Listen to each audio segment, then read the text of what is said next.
안녕하십니까. 오늘은 국민을 선동하며 끌고 가려고 하는 길의 종착역은 어디인가 하는 제목으로 말씀드리겠습니다. 국가 간에 맺은 협정까지 깨면서 대립되어 온 한일 관계는 날이 갈수록 심각해지고 있습니다. 우리 측 일부에서는 죽창이니 의병정신이니 하면서 대일 항전 분위기를 띄우려는 정치 세력과 몰지각한 사람들이 있습니다. 그들 가운데는 지금 자신들이 하는 일이 앞으로 우리에게 어떤 결과를 가져온다는 생각은 않고 정치적인 이속만을 생각하고 날뛰는 사람들도 적지 않습니다. 이는 어떻게 해서든지 한일 간의 문제를 잘 수습해서 서로 돕고 발전하는 관계로 되돌려야 한다는 측면에서 본다면 매우 어리석고 안타까운 일입니다. 최근에 알려진 내용을 보면 일본 상품 안 사기, 일본 여행 안 가기, 일본 손님 안 받기 캠페인 때문에 소규모 상인과 업소들까지 큰 피해를 입고 있다고 호소하는 일들이 많습니다. 1대1 개인으로 볼 때 한국인이나 일본인은 이게 무슨 일입니까? 정부 차원에서 외교적으로 해결해야 할 일에 국민 개개인이 생계에 직접적인 피해를 입고 생활에 불편을 겪게 만든다는 것은 말이 안 됩니다. 이런 상황을 보다 못한 제1동포들을 대변하는 통일일보까지 문재인 정권에 대해 반기를 들었다는 보도입니다. 통일일보는 지금 벌어지고 있는 상황은 국제법을 무시하고 반일, 종족주의로 돌진한 문재인 정권이 초래한 것이다. 국제법보다 우선한다고 하는 징용공 판결을 내린 김명수 대법원장과 재판관들은 법복을 입은 혁명가라고 보도했습니다. 이 신문은 문재인 정권이 실정의 원인을 모두 일본에 전가시켜서 국민의 불만을 일본으로 돌리려 하고 있다고 비판했습니다. 문 대통령이 아베 수상과의 회담을 통한 해결을 피하는 이유는 자신의 무능이 가져온 현재의 상황을 정치적으로 역이용하기 위한 것이라고 지적했습니다. 아무리 애써봤자 되지도 않을 곁다리 짚는 외교로 아무 소득도 없이 망신만 당할 것이 아닙니다. 문 대통령이 직접 아베 총리를 만나서 잘못된 것은 시인 사과하고 고칠 것은 고치겠다는 명확한 태도를 취하는 겁니다. 구렁텅이에 빠진 국가와 국민을 위해서 국민을 건질 수 있는 길이 그 방법밖에 없다면 자신의 체면 손상과 쪽팔림은 각오하는 것이 참 지도자의 도리입니다.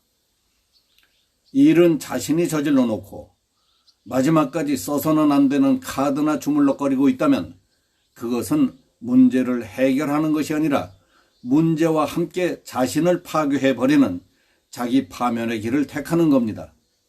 이는 또 다른 차원의 죄업을 쌓는 겁니다. 청와대 정부 여당 일부에서 오는 8월 24일까지로 되어 있는 한일 군사정보협정 지소미아 폐기를 검토하고 있는 것 아니냐 하는 우려를 하는 사람들도 많습니다. 지소미아는 1년마다 갱신하는 협정입니다. 협정을 폐기하려면 어느 한쪽에서 더 이상 협정을 연장하지 않겠다고 통보하면 폐기하도록 되어 있습니다. 만약 우리가 지소미아를 폐기한다면 한미일 삼각동맹은 물론 한국의 안보를 약화시키는 결정적인 자살 행위를 하는 겁니다.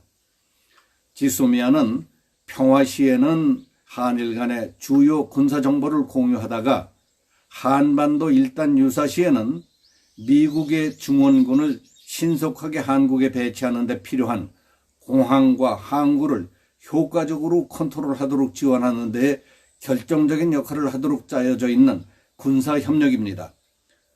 정부가 우리 안보와 동북아 분쟁 예방을 위해 이처럼 중요한 지소미아 폐기 카드까지 만지작거린다는 것은 지소미아를 폐기하면 한미일 군사동맹 체제의 근간이 흔들린다는 것을 잘 아는 미국을 자극해서 미국으로 하여금 적극적인 중재 역할을 하도록 유도하는 것이라고 해석하는 사람들도 많이 있습니다. 정부로서 얼마나 뾰족한 수가 없었으면 그렇게 구차스러운 방법까지 고민할까 참 딱한 생각이 듭니다. 내가 직접 나서야 할 일에 잔머리를 굴려가며 제3자를 대신 내세운다는 것은 떳떳지도 못하고 영원히 기록으로 남을 일입니다. 더구나 대규모 해외 지원부대 동원 배치 때 결정적인 역할을 하는 군 협정을 걸고 중재 역할을 유도하려는 것은 국가의 채통과도 관계되는 일입니다. 이것뿐이 아닙니다. 문재인 정권 일각에서는 일본에 대한 대응책 가운데 하나로 방사능 카드도 고려 중인 것으로 알려졌다는 얘기입니다. 이에 대해 일본의 일부 언론은 문재인 정부가 방사능을 대응 카드로 쓴다면 일본의 아킬레스건을 건드리는 것이라며 매우 우려하는 보도를 하고 있습니다. 이는 2011년에 발생한 동일본 대지진 이후 후쿠시마를 중심으로 한 방사능 문제가 일본의 큰 아킬레스건이라는 판단 아래 문재인 정권이 이러한 카드까지 검토하는 듯 하다는 겁니다. 이 카드를 통해 일본의 관광산업, 음식, 올림픽, 일상생활 전반에 걸쳐 타격을 가하겠다는 의도로 보인다는 해석입니다. 이 기사가 어느 정도 정확한 것인지는 알 수 없습니다. 그러나 분명한 것은 대중을 조직적으로 선동하고 국민 감정에 불을 붙이려는 불순 세력, 국가와 국민, 미래를 생각하기에 앞서서 자기의 정치적 이해관계만 따지는 저질 정치꾼들, 그리고 선동에 쉽게 놀아나는 순수하고 천진난만한 사람들은 한일 간의 큰 싸움을 만들고 결국은 회복하기 어려운 상처를 남기게 된다는 사실을 잊어서는 안 됩니다.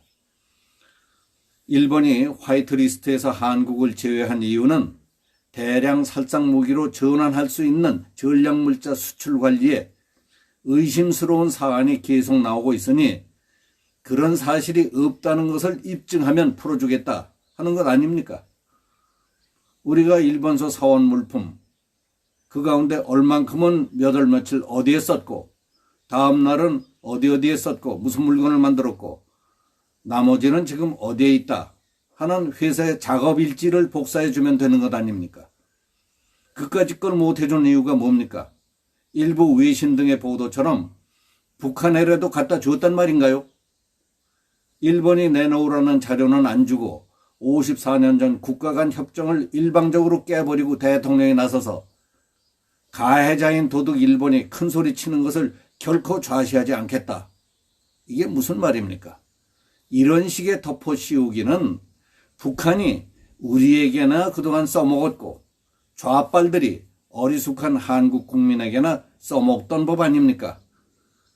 그리고 상황이 매우 급하니까 손을 대서는 절대로 안 되는 지소미나 카드니 방사능 카드니 하는 잔머리나 굴리다가는 한국은 다시는 일어날 수 없는 나락으로 굴러떨어진다는 사실을 명심해야 합니다.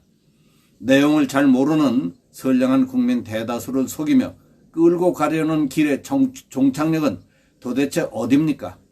문제를 순리로 풀어야 합니다. 국민을 선동하고 국민 감정만 악화시키는 일은 미래를 위해서라도 절대 해서는 안 될 일입니다. 오늘은 여기서 마치겠습니다.